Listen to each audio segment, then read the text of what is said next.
Hello, everyone. Welcome to another live stream on Teach Rabbi podcast. And today I'm joined by Professor Bruce Chilton. Today's discussion is based on his book titled Rabbi Jesus, an Intimate Biography. The link to purchase the book will be in the description below and in the pinned comment just below that. That being said, Bruce, thank you for joining me today. Oh, it's a pleasure to be here.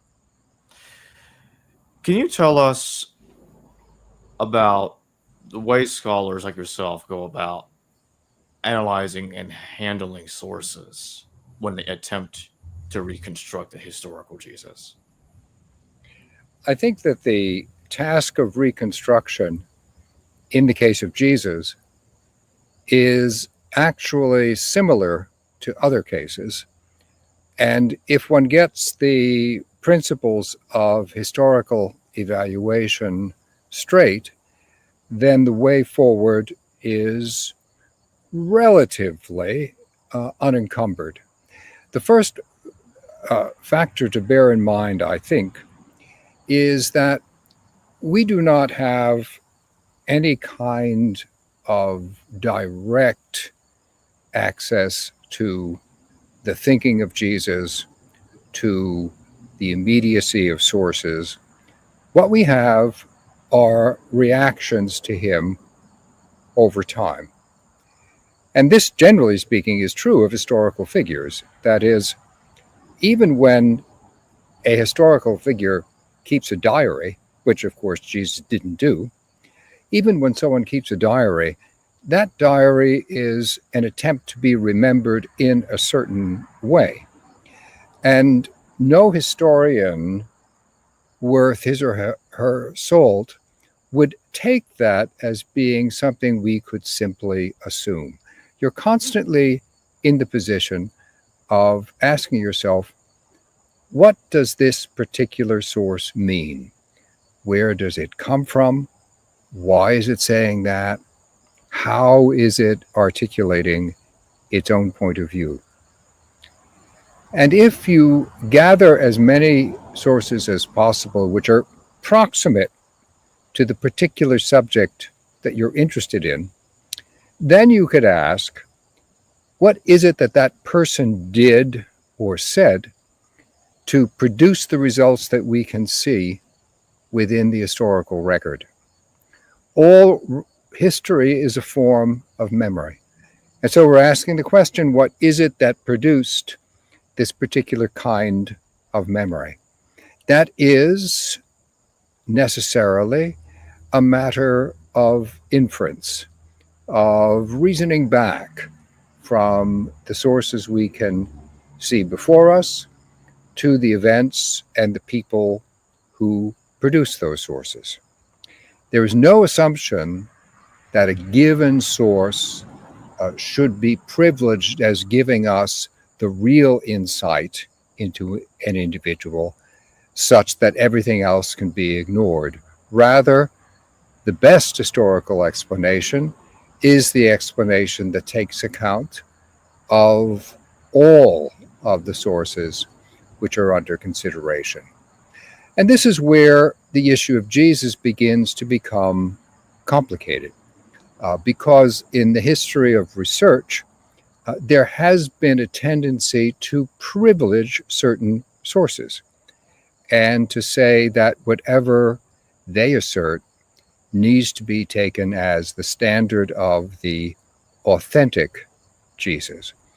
This has produced a distortion in research, within my judgment, which needs to be corrected by a willingness always to place all of the sources within their natural context and environment, and to read them in those terms.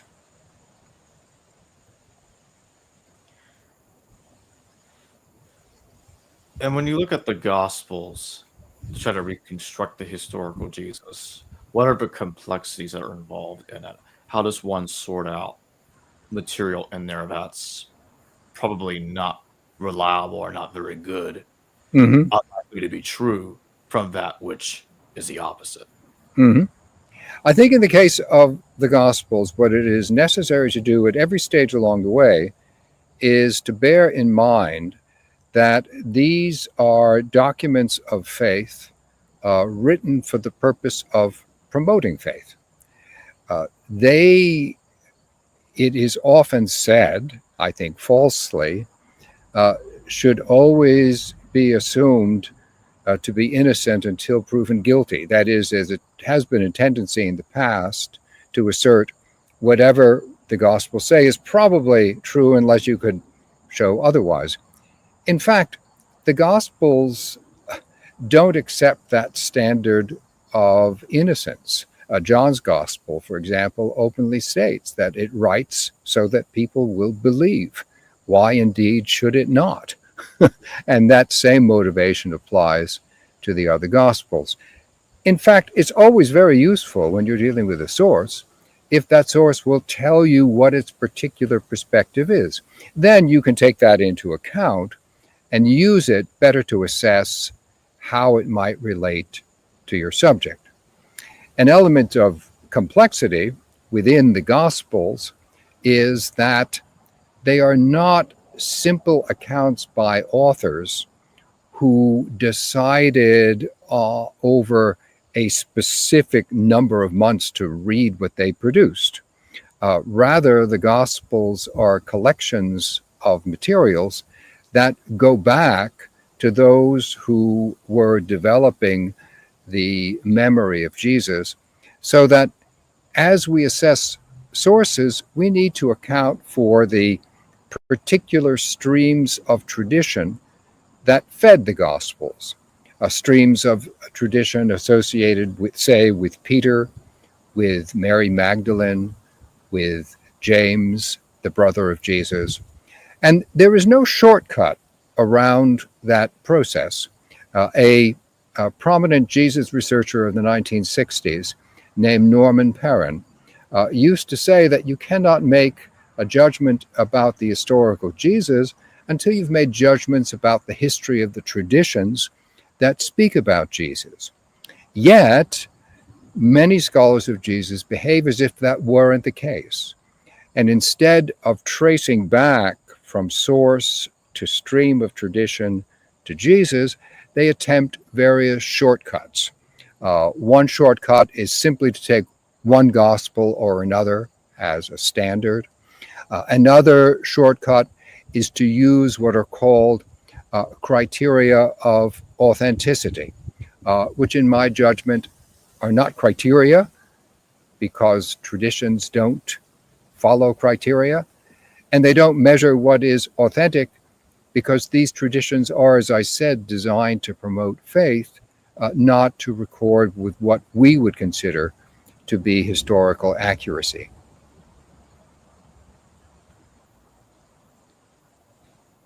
What do you make of what Josephus writes in the Testimonium as it relates to the Gospels? Josephus, in his most famous reference, known as the Testimonium Flavianum, makes a rather fulsome statement about Jesus, which is so filled with material that I think it has legitimately been considered to have been filled out as a result of Christian scribes over the course of time. I am much, much more confident about an earlier reference that Josephus makes to James, the brother of Jesus, in which he refers to James being the brother of Jesus. That is, I think it's clear that Josephus was aware of Jesus, but that the current text of what he says has been filled out. And this has become widely accepted as a point of view for understanding that interesting paragraph in Josephus. Some think that Josephus puts John the Baptist's death after Jesus because he writes about John's death later than Jesus. What do you make of that claim? He does indeed, but Josephus often refers to incidentals, and these are, from his point of view, incidentals. He often refers to incidentals outside of chronological order. That is, when he's attempting to explain the background for a given event. In the present case, he is very interested in the question of the development of the career of Antipas, who was the governor of Galilee, under whom John the Baptist was executed. Because that's his lens, that's his point of view. And he's especially interested in the relationship between Antipas and his brothers, and also with the way in which, because of the way Antipas betrayed his brother Philip, Philip's own troops had undermined a military campaign of Antipas. As a result of that, Josephus does not give us a chronology of John the Baptist any more than he gives us a chronology of Jesus or a chronology of James, right? He simply refers to them as their memory impinges on the narrative that Josephus himself is relating to us. When do you think John the Baptist died? I date John the Baptist's death earlier than most scholars do, and I do so because of the way in which the career of Herod Antipas developed. It is well known both from Josephus and from the Gospels that Antipas and John the Baptist were at odds with one another. And the Gospels, in my judgment, correctly include as a major issue in this contention the criticism that John the Baptist leveled against Antipas because of his marriage to Herodias, who had been the wife of Antipas' brother Philip. This was cause for concern from the point of view of John the Baptist, simply from the point of view of the Torah. It was vital, on the other hand, for Antipas to attempt to stage an improvement of his position within Roman imperial politics. Antipas had been in the will of his father, Herod the Great, which is why he became governor. The title was Tetrarch of Galilee and Perea. But what he wanted to be was king of Judea, that is, of the entire realm that Herod the Great had also controlled. He tried by various means to ingratiate himself within the imperial court.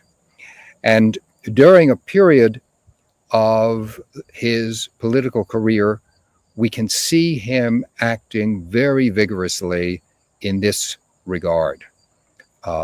For example, he actually founded a city named after the emperor. This is the city called Tiberias on the western shore of the Sea of Galilee. And his attitude and his behavior at this time shows him, from the point of view of Judaism, acting in quite a reckless way.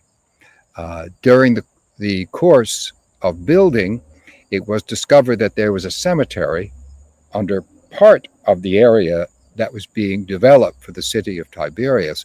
Nonetheless, Antipas insisted on going forward, and according to Josephus, he had to bribe people to take up residence in his new city, and at times he actually compelled them to do so. He also, during this period, has contact with the imperial court. And because of this pattern of behavior, this is also the most likely time for his scandalous marriage to Herodias, and therefore the criticism of John the Baptist, and therefore I would say prior to the year 25, his execution by Antipas. Josephus relates the way in which Antipas moved against John the Baptist in considerable detail, and it is within a pattern of behavior that fits this period of what Antipas was doing. In the course of his time, one can see that Antipas attempts sometimes to behave as his brother Philip did, that is, to attempt to advance by a very steady method of governance. At other times, we see him actually pushing himself forward and attempting to make this change so that he could be regarded as a king and not merely as a tetrarch. And if it's necessary for him during those periods to act in a way that's contrary to Judaism, he's quite willing to do that. So it's important to find the times when he's doing what he does that annoyed Jewish opinion generally, including that of John the Baptist.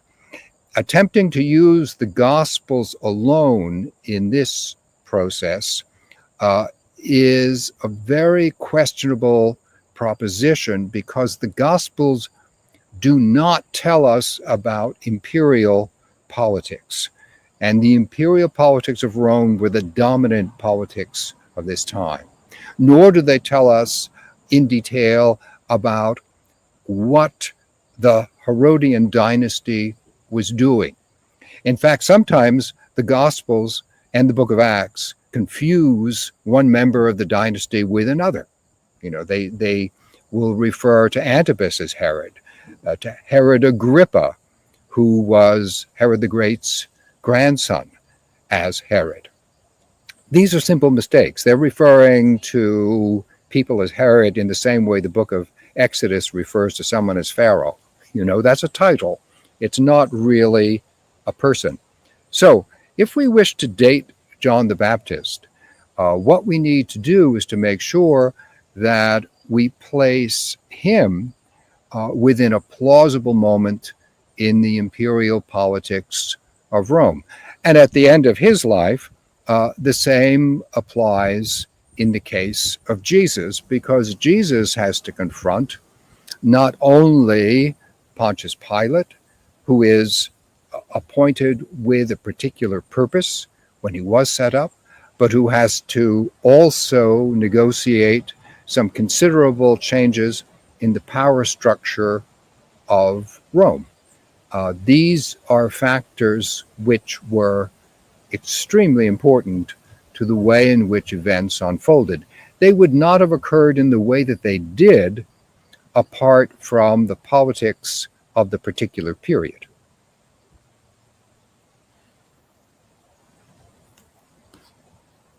When you look at the Gospel of Luke in the very beginning of it, when it says the 15th year, chapter 3, not the very beginning, but in chapter 3, which some scholars think was the original beginning of it, that's what I meant to say. In the beginning of chapter 3, it seems to have John the Baptist being alive in 29 AD, in the 15th year of Emperor Tiberius. Why do you think Luke is kind of moving John a little bit forward in time? What do you think is going on there? Luke's gospel is very concerned, as is the gospel according to Matthew, to present John the Baptist and Jesus in association with one another. Luke's gospel is so keen to do this that he makes them into cousins. And I would say that that's an example of an interpretative element within the text, not something that comes to Luke as a result of the earliest memories. There is no question but that there are elements in Luke's gospel in particular that wish to portray Jesus in terms of the emergent Christian faith. So, for example, it's in Luke alone that we have the Annunciation to Mary, in which she will say, "How can this be? Because I have not known a man." In other words, what came to be accepted as the dogma of the Virgin virgin birth, which is only one view of Jesus' birth in the New Testament. Another is that Joseph was actually the father.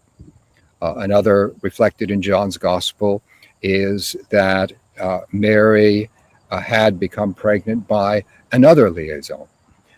These points of view, only at a later time, came to be assimilated into a single doctrine of the virgin birth. And Luke's Gospel comes the closest of all the Gospels of packaging that perspective as being the dominant one for this early faith. We got a super chat question from my fishnet tie. Thank you for your super chat. Are there many differences between Jesus and Hillel? Jesus and Hillel are often compared to one another because of a story that is told according to which someone wished to convert to the religion of Israel.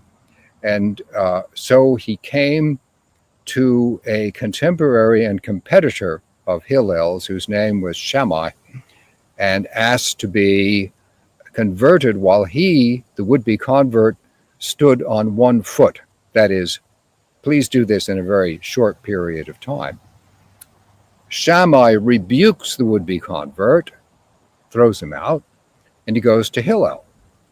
Now, Hillel faces the same challenge of coming up with a quick synopsis for conversion. And so he says, that which you hate, do not do to your fellow. That is the whole of the Torah. All the rest is commentary. Go and learn it. That is, he has a way of summarizing the Torah, which is reminiscent of the point of view of Jesus. But you know, whether you look at Hillel or at Jesus in regard to this question of how you relate to your neighbor, both of them, in their differing ways, are actually reflecting the previous teaching of the prophets. I think especially of Zechariah in this regard, although there are many other examples of the same attitude being promoted by the prophets of Israel.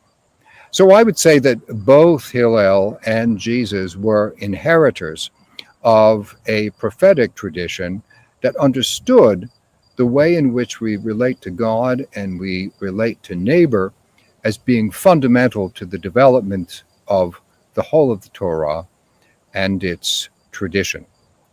I would not say that there was a particular connection between Hillel and Jesus. Jesus, after all, spent the bulk of the time when he was active in Galilee rather than in Judea or Jerusalem, whereas once Hillel was active, it was rather within that Judean environment, which was much more congenial to the development of the Pharisaic and the rabbinic point of view. There is sometimes a tendency to try to associate Jesus directly with some already established kind of Judaism that explains him. So, for example, sometimes it is argued that Jesus is an Essene. That, I think, is not very likely. He's not shown to be resident anywhere near Qumran. He has practices of purity that run contrary to the teaching of Qumran. He is sometimes said to be a Pharisee. And I think it is important to bear in mind that they are Pharisees who in Luke's gospel warn Jesus that Antipas is trying to kill him, as he had already killed his teacher, John the Baptist. But that doesn't make Jesus a Pharisee, and we see him constantly in a sort of dispute, which makes that less than likely. Sometimes it has even been argued that he has priestly interests in the strict sense, that is, of taking part in the sacrificial procedures of the temple, that does not seem likely. Rather, he seems to be a representative of a form of Galilean Judaism, that is, which looks to the oral traditions of its culture, and in particular to the promise of the prophets for an understanding of what it is that God wills for Israel. When you look at the Gospel of Mark, would you say that it's the earliest gospel, so therefore it's probably closer to historical Jesus? Or would you say instead, just because it's earliest doesn't necessarily mean it's always more reliable than the later texts that came after it? Mm-hmm.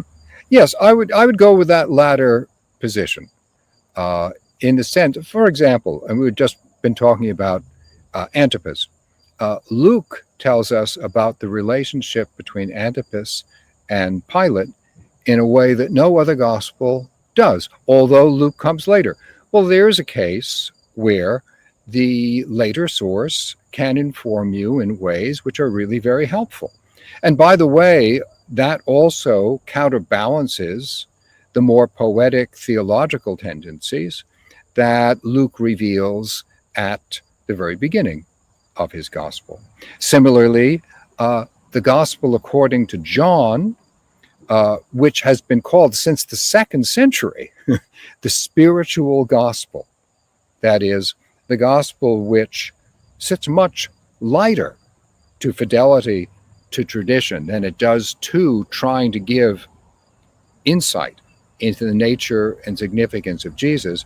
That gospel tells us the really fascinating information that during a time when he was active with John the Baptist, Jesus himself engaged in immersing people. We would have no idea of that apart from what is said in the Gospel according to John. Then, too, the Gospel according to Matthew, also later than Mark's Gospel, nonetheless gives us the vital information in chapter 1, verse 18, that Mary was discovered to be pregnant before she and Joseph had established their residence together. This places Jesus, or whatever child would have been born of that pregnancy, this places Jesus within the category of that time of being a mamzer, that is, a person who doesn't have a known and designated father within that community. Now, I mentioned earlier on that inside the New Testament, we see different understandings of Jesus' birth.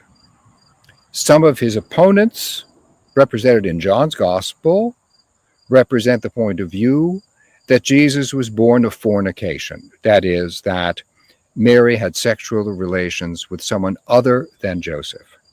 Yet John itself, and also the Gospel of Luke, represent Jesus as being the son of Joseph.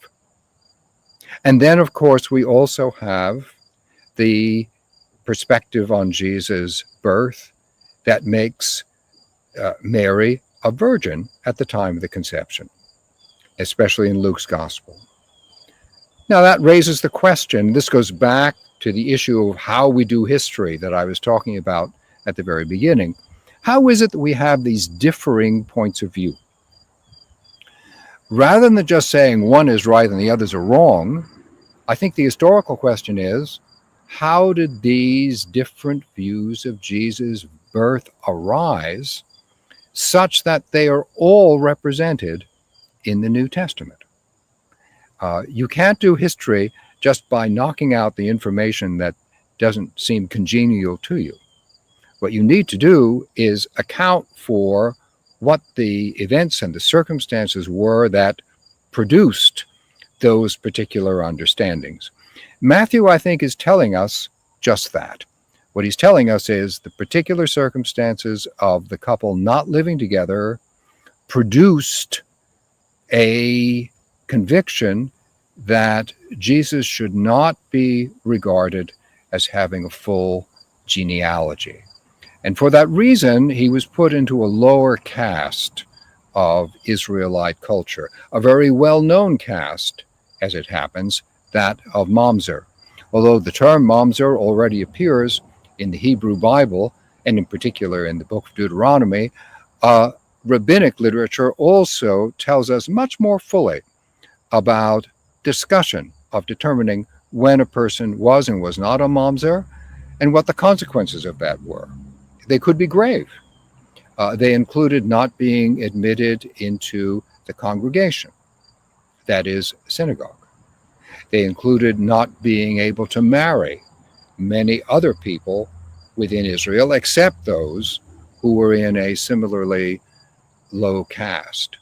So, because this was a highly segmented society, this judgment on the birth of anyone born of a union where there was that uncertainty was quite considerable. We would not know that except for a combination of the Gospel according to Matthew and then also the contextual information that's provided to us from rabbinic literature. So these are all individual cases where, right, Matthew and Luke and John do a better job than Mark in helping us to see matters which we would like to have elucidated. Having said that, I just completed a work in which I developed an analysis of all the known Aramaic terms and their transliterations within the Gospels. And there's no doubt whatever but that Mark is better represented than any other Gospel. Why is that the case? Certainly not because Mark was written in Aramaic. There was a time during the middle of the 20th century where that sort of argument was frequently made. One of the purposes of my present work is to show Gospels were written in Greek. However, they did absorb words and phrases and themes from Aramaic in the tradition prior to the Gospels. And so the closer you are to that tradition, the more Aramaic you see represented in that particular Gospel. And there is Mark showing by this linguistic index that it is indeed what we thought it was, the earliest of the Gospels. And also, we could say, the closest in aggregate to the Aramaic-speaking environment that originally produced the movement of Jesus. Having said that, there are also some Aramaic terms and syntax that appear in other Gospels that are not in Mark. So it's not a uniform finding, but on the whole, Mark is indeed closer to that oral environment that produced the message of Jesus in Aramaic, which then was transferred into Greek by the time the Gospels emerged. Do you see this being connected with what Papias Hierapolis said in the early 2nd century, that there was a gospel of the Hebrews that came earlier? So do you think that the Gospels were aware of lost Aramaic texts and or an Aramaic oral tradition? I think there's no reason to believe that once an oral tradition in Aramaic exists, it simply dies because Greek Gospels are written. You know, all of the Greek Gospels are written for their particular communities and also under circumstances of some stress in various cities of the Roman world. There's wide agreement that Rome was the place of composition of Mark, that Ephesus was the place of composition for John. Luke and Matthew, there's more discussion, but I would say that locating Luke in Antioch and locating Matthew in Damascus, that would be the most plausible outcome. What is agreed in any case is that within an environment of the early Mediterranean world, where Christianity faced an environment which was at the least not friendly, and sometimes we have to say hostile, the purpose of a Greek gospel is to solidify the memory of that particular community in a time and a place. And for that reason, they avail themselves of all the tradition that they consider to be authoritative that they can possibly use that also applies to their circumstance.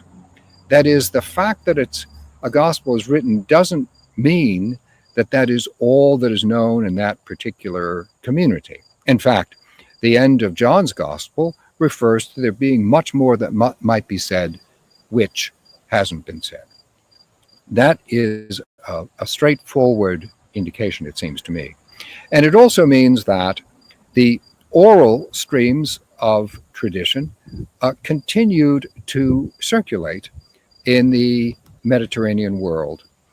In some places, they could continue to circulate in Aramaic. In others, they had to make the jump into Greek in order to survive at all.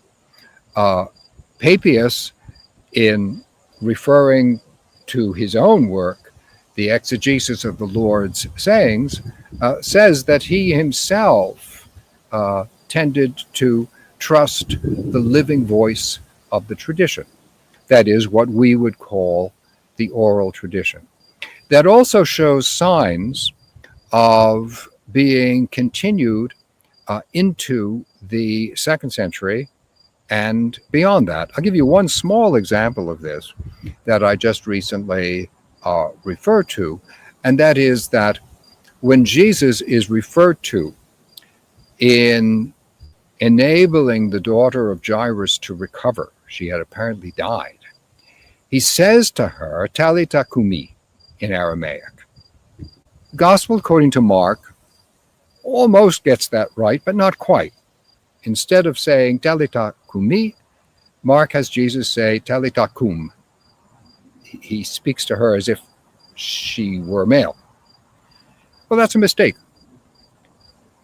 Later manuscripts actually change the text of Mark and improve the Aramaic grammar, showing that there is an awareness of Aramaic speaking in that grammatical detail within the communities where that particular correction occurred. So we have indications that this was a continuing tradition, and it actually feeds in to the conception within the early church that there was such a thing as what was called in Latin a regula fide, a rule of faith. And the conception was that the rule of faith was at one time rooted within the oral traditions that themselves had fed the Gospels and then continued to develop. Inevitably, over the course of time and change of languages, we are no longer in a position and have not been in a position for some centuries to know what that tradition was exactly. What connections do you see between Barnabas and James when it comes to the M and L sources behind Matthew and Luke? Yeah, I think in looking at upon sources as derived from streams of tradition, that is, people who were associated from the movement, whom we can identify, and who spoke Aramaic by the historical record. These are, I would say, reliable indications of people who influence the gospel by aggregating streams of tradition. If you step back from the gospels and look at them set out in parallel columns in what is called a synopsis, hence the term Synoptic Gospels, you might get the impression that instead of coming from the ground up and emerging as related but distinct Gospels, which is what we think we have, instead of that, we have pieces of a puzzle that you can put together. I think that puzzle piece understanding of the Synoptic Gospels is not helpful and has not led to an understanding of how they developed. If you look at them without being aware of the streams, then you might well say, oh, look at this. We have a puzzle piece unique to Matthew, and because it's unique to Matthew, we'll call that M. And we have another puzzle piece unique to Luke, and we'll call that L, or Proto-Luke was another way of referring to that. In dealing with the Gospels comparatively, I don't mind those abbreviations, but I don't know what it is they're supposed to be telling us. What's most important to understand is that Matthew's Gospel, in certain unique materials, demonstrates a willingness to portray Jesus in terms of the fulfillment of Scripture and halakhic dedication to the Torah, and also apocalyptic faithfulness. This is exactly the position of James, the brother of Jesus. So if we're looking for where this stream originated from, then as far as we can see, historically speaking, that would correspond to James. On the other hand, we have different kinds of materials in the Gospel according to Luke, and by the way, also in the book of Acts, where the position of Barnabas is represented. It's not that it's totally different from the position of James, the brother of Jesus, but the concerns were simply not the same. Barnabas is more engaged with the question of how it is possible for Gentiles and faithful Israelites not only to exist together, but also to engage with one another in ritual terms. So we have particular understandings of purity and the practice of Eucharist in the interests of Barnabas, which are not present in the case at all of the M material in the Gospel according to Matthew. So I concern myself with the way in which these differing kinds of materials are not simply bits of a puzzle that you put together, but also express a commitment to certain practices and values which were vital to these early generations of the followers of Jesus. Do you see a connection between the Q source, the double tradition, with Peter? I would say it is Peter, but the Q source, I would say, as we call it, we should watch ourselves with the ease with which, in this case, we use a German abbreviation to refer to an Aramaic source. Here, I would say, what are we talking about? We're talking about instruction in both Luke and Matthew, which is presented as being given by Jesus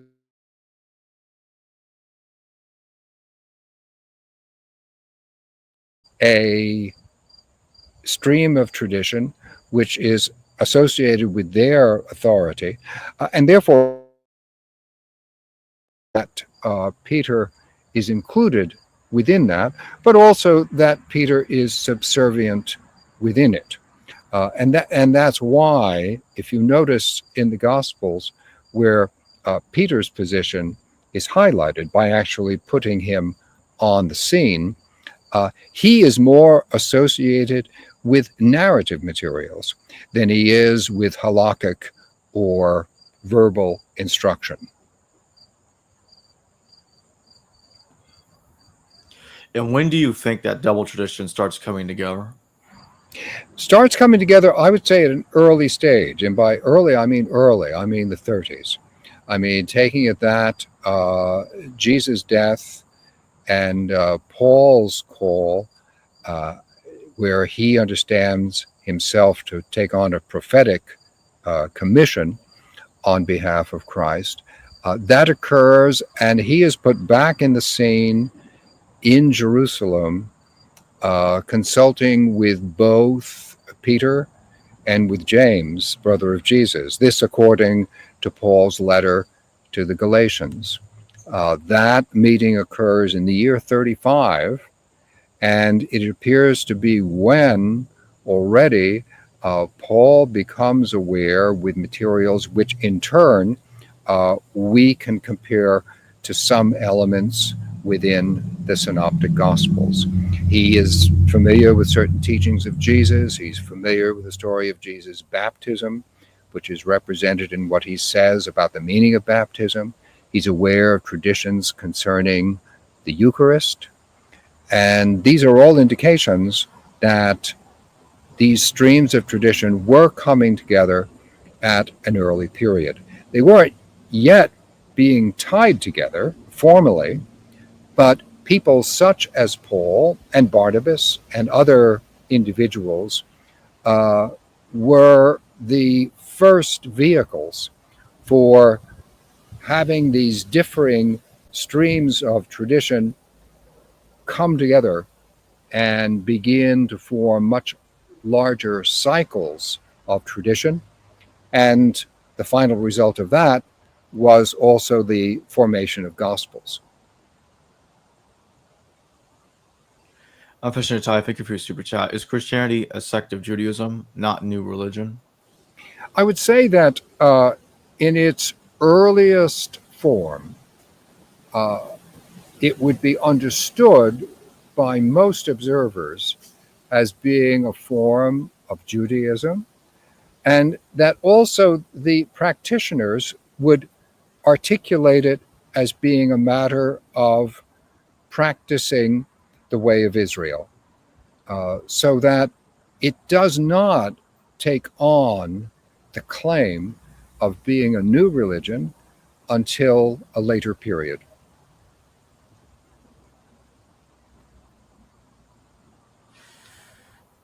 And when you look at Matthew and Luke's nativity stories, do you think they probably got the idea that Jesus was born of a virgin by a common infancy tradition? And regardless if that's a yes or a no, why do you think the virgin birth narrative was even created? Was it inspired by Greco-Roman birth narratives Mm-hmm. and other birth Mm-hmm. narratives? I think that the picture of Jesus' miraculous birth uh, comes to us chiefly from the Gospel according to Luke. And it is not a coincidence that Luke's Gospel is the Gospel that is most in touch with Greco-Roman tropes of narration, including the idea of the miraculous birth of heroes.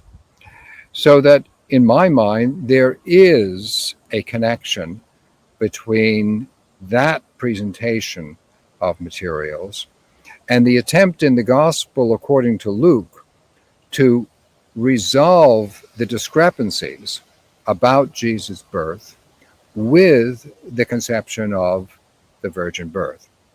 Now, in the case of Matthew, where we also have a very clear nativity tradition, the strategy is somewhat different. Instead of the emphasis being on Mary's virginity, the emphasis falls rather on the fulfillment of Scripture and the ways in which what God's Spirit does in that fulfillment ultimately vindicates the results of all the actions concerned. So I would say that they have yes, there are two nativity narratives, but they aren't the same narrative. You know, they actually cannot be reconciled on a day by day basis. You know, people are doing different things in totally different places at the same time if you read Luke and Matthew side by side. So they're not the same narrative. There's an attempt in later Christian tradition to meld these narratives together, and that's what happens in the modern celebration of Christmas. You take the shepherds from one source and the magi from another source, and you put them together.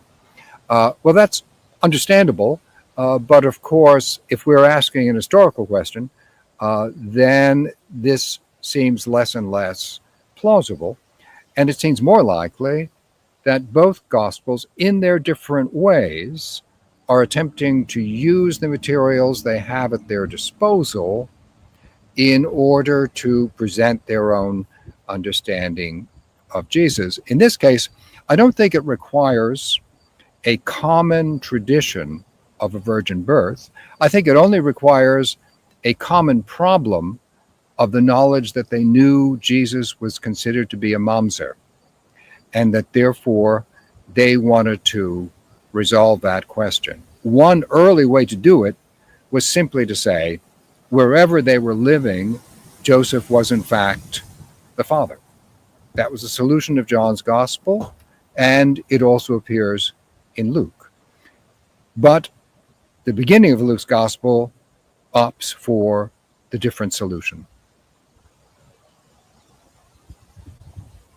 What do you make of Paul quoting the Eucharist in 1 Corinthians and it's being strongly similar to Luke? Is that evidence that he's familiar of a proto Luke tradition? Well, I think what it's evidence of is that the Eucharistic tradition at its earliest stage was an oral tradition, and that Paul is well familiar with it. He does, I agree, in some ways, seem to be more aware of the Lucan form, and he's also very interested in the connection between the celebration of the Eucharist and Jesus' death. And I think this marks a development in the way in which the Eucharistic tradition was developing.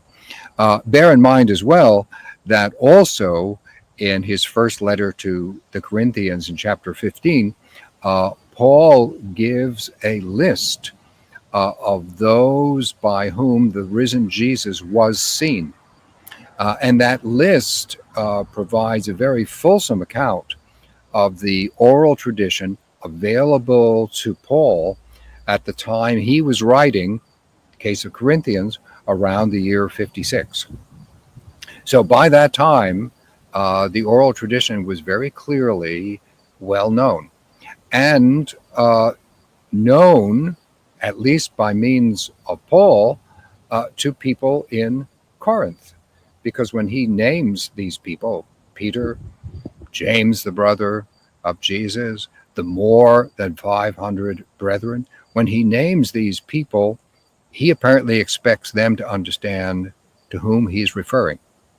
And of course, there were other preachers represented in Corinth, including Apollos and Peter, and they would have had their own particular kind of mastery of the oral tradition that they represented.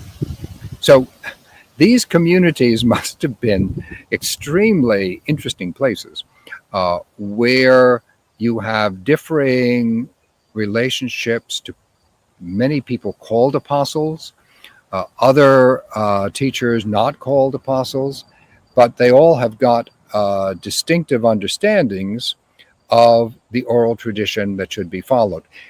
This perhaps was one reason for the emergence of written gospels, in other words, to solidify the question. So, for purposes such as initiating people by baptism, there would be within a given community an agreed standard of what the nature of Jesus' activity was that baptizans were being brought into by the act of baptism. What commonalities do you see between the Matthean and Lucan proto traditions that came earlier that assist in reconstructing the historical Jesus? Well, in terms of the early formations of, say, the Matthean material, it's quite clear that scriptural fulfillment is an animating principle. Uh, and, to some extent, that is a helpful index for an understanding of Jesus, since from time to time, Jesus can be shown to refer to Scripture in the Aramaic form of its time, in the form that we know today as the Targum. On occasion, when he quotes or alludes to the Scripture, especially in the case of the book of Isaiah, it is in its Aramaic Targumic form. And when that occurs, I have suggested that this is a clue that we're dealing with materials closer to the historical Jesus than if, say, it was quoted in the version of the Septuagint.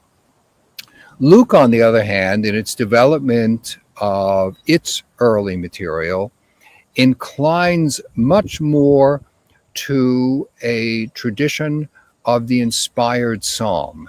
That is, the idea that a person under prophecy speaks as a psalmist, not simply quoting a psalm, but actually making a psalm within the inspiration of the moment. There's a very strong musical tradition in the Gospel according to Luke. One reason for which I would associate it with Antioch, which was also associated with the idea that prophecy and music go hand in hand. And the early chapters of Luke actually provide us in that nativity scene with an example of how Luke understands the function of tradition. That is, it is to take the listener, because it's mostly designed for listening, not visual reading, to take the listener into the world of prophecy by means of this psalmic material. Part of Jesus' purpose was clearly also prophetic. He enacts part of the program of the prophets. He speaks prophetically. And to that extent, also, this idea of psalmic prophecy that Luke develops is, I think, of some help in understanding what it was that inspired people about Jesus.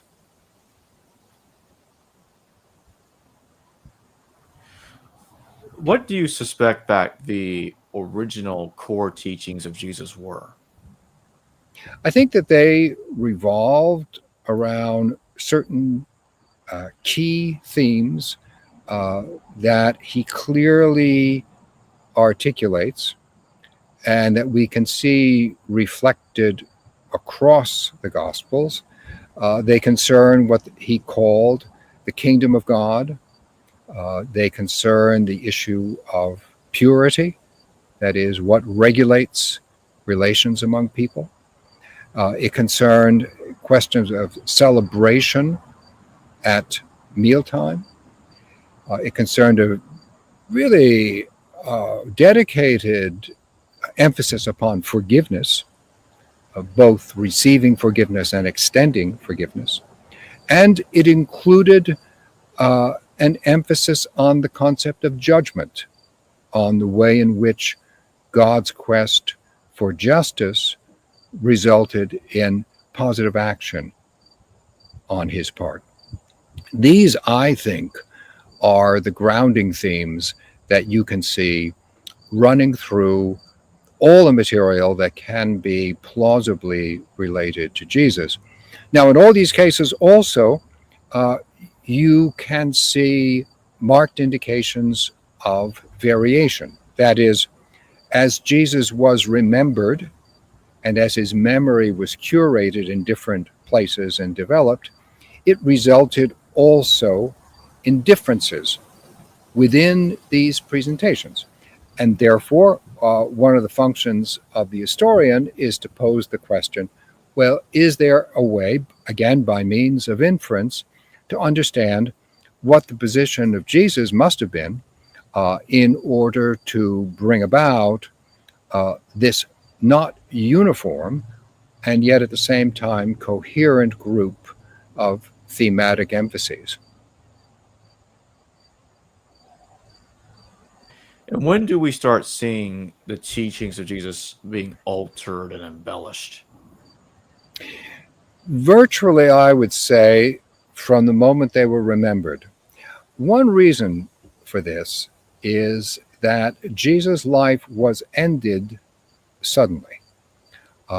It ended before he had himself developed what any rabbi might call a Mishnah, that is, that which is repeated in the name of that rabbi.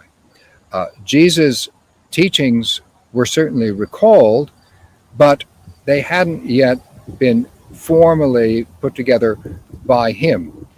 As a consequence, the teaching had to be organized by his followers after his death.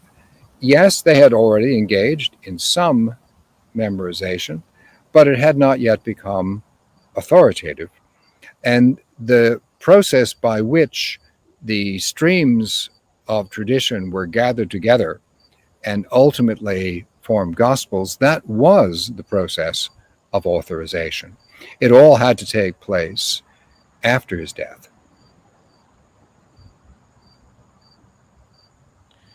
And do you think that Paul was aware of this alteration and was also, in some sense, part of it? Paul's understanding of himself in relation to Jesus comes out strongly in his letter to the Corinthians. Earlier than the passages we have spoken of, before he speaks of the Eucharist, before he speaks of the issue of how Jesus was seen to be resurrected from the dead, he refers to the issue of whether people in Corinth should actively seek to be married to one another. And it's rather interesting that he makes the distinction there between being in the position where he has what he calls a saying of the Lord and his own opinion. And he makes that distinction, and as a result of that, he does not make the assertion, you shouldn't get married because Jesus didn't want you to. Instead, he says, I don't think you should, and I think I have the Spirit of the Lord. That is, he puts himself in the position of being a subsidiary authority, but an authority nonetheless. So I would say that Paul realizes the difference between being able to rely on earlier memory and not being able to, and making a statement on the basis of inspiration, which is why he also tells the Corinthians that when they're trying to come to a serious judgment, they should do so with the presence not only of the Lord's Spirit, but of his, Paul's, Spirit.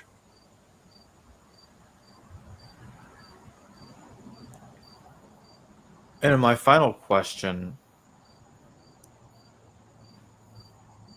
what do you think caused the inception of the belief in his resurrection? Did the first Christians think that he spiritually rose from the dead or physically, or did both ideas emerge at the same moment as a rival to the other? I think that the initial impetus is reflected throughout all the Gospels by means of Mary Magdalene. And those means indicate to us that there are two elements in the understanding of Jesus raised from the dead, which animate all the different chloroform versions of the resurrection that we can see. And these two elements are that when Mary Magdalene is portrayed as going to the tomb with others, in Mark's gospel, the young man, as he's called, at the tomb, tells them that he's not here, he's risen. You seek the Nazarene, which is a form of the Aramaic word for Nazarite. That is, he is a principle of purity. And because he's not here, you need to tell the other disciples and Peter to go to Galilee.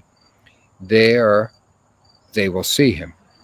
So the two elements are that the resurrected Jesus is a principle of purity, and one becomes aware of him by vision, which also points you in the direction of further vision. Now, because it is understood in those terms, the question is therefore raised, well, is that vision of a physical entity or of some other representation of Christ? And there, the different narratives really do go their various ways. I don't think that there's any way directly of reconciling them. Sometimes the risen Jesus is understood to pass into a locked room in John. Sometimes he disappears from sight in Luke.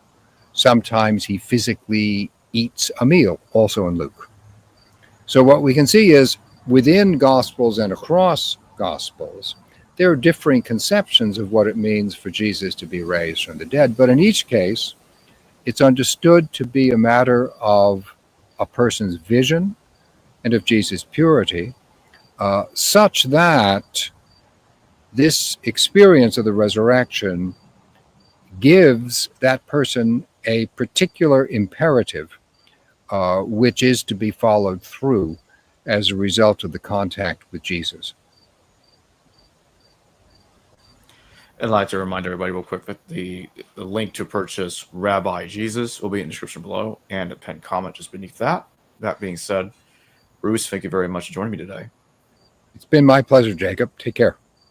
You too, thank you. Hello viewers, thanks for watching this video from the History Valley YouTube channel. Please don't forget to subscribe and hit the notification bell. And if any of you wish to further support this channel, please consider checking out this channel's Patreon page and becoming a patron, and or donate through PayPal or through Super Chat during your live stream. Thank you.